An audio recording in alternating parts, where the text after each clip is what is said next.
पुण्यातून एक धक्कादायक बातमी। पुणे शहरातून हत्येचा एक अतिशय भयानक प्रकार उघडकीस आलाय। एका अनोळखी महिलेची हत्या करून तिच्या मृतदेहाचे अक्षरशः तुकडे करण्यात आलेत। खराडी येथील नदीपात्रात या तरुणीचं धड पोलिसांना आढळलंय। हत्या झालेल्या तरुणीचं वय अंदाजे 18 ते 30 इतकं असावं।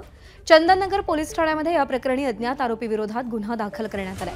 मिकी घई आपल्याला या संदर्भात अधिक अपडेट देईल। मिकी,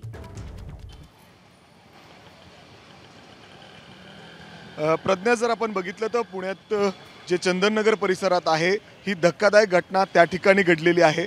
मुळामुठा नदीच्या पात्रात त्या ठिकाणी एका महिलेचं धड आढळून आलेलं आहे। खरं तर जे मुंडका आहे किंवा हातपाय आहेत हे वेगळीकडून टाकून देण्यात आलेले आहेत। अर्थात कुणीतरी मर्डर करून पुरावे नष्ट करण्यासाठी अशा पद्धतीने हे मृतदेह नदीमध्ये टाकून देण्यात आलेला आहे। आता आपण जर बघितलं तर गेले काही दिवस खडकवासला धरणातून पाण्याचा मोठा विसर्ग सुरू आहे आणि त्यामुळे हे वाहत पुढे आलेलं आहे आणि आता पाणी ओसरत असल्याने ते नदीच्या पात्रात तिथं आढळून आलेलं आहे। तिथं काम सुरू होतं एका जिन्याचं, त्या लोकांना हे मृतदेह त्या ठिकाणी आढळलं। त्यांनी तात्काळ या संदर्भातली माहिती पोलिसांना दिली। पोलिसांचं पथक त्या ठिकाणी दाखल झालेलं आहे। क्राईम ब्रांचची टीम देखील दाखल झालेली आहे। मात्र जर आपण बघितलं तर पुन्हा एकदा 18 ते 30 वयोगटातली ही महिलांचा मृतदेह त्या ठिकाणी आढळलेला आहे। त्यामुळे एकच खळबळ उडालेली आहे।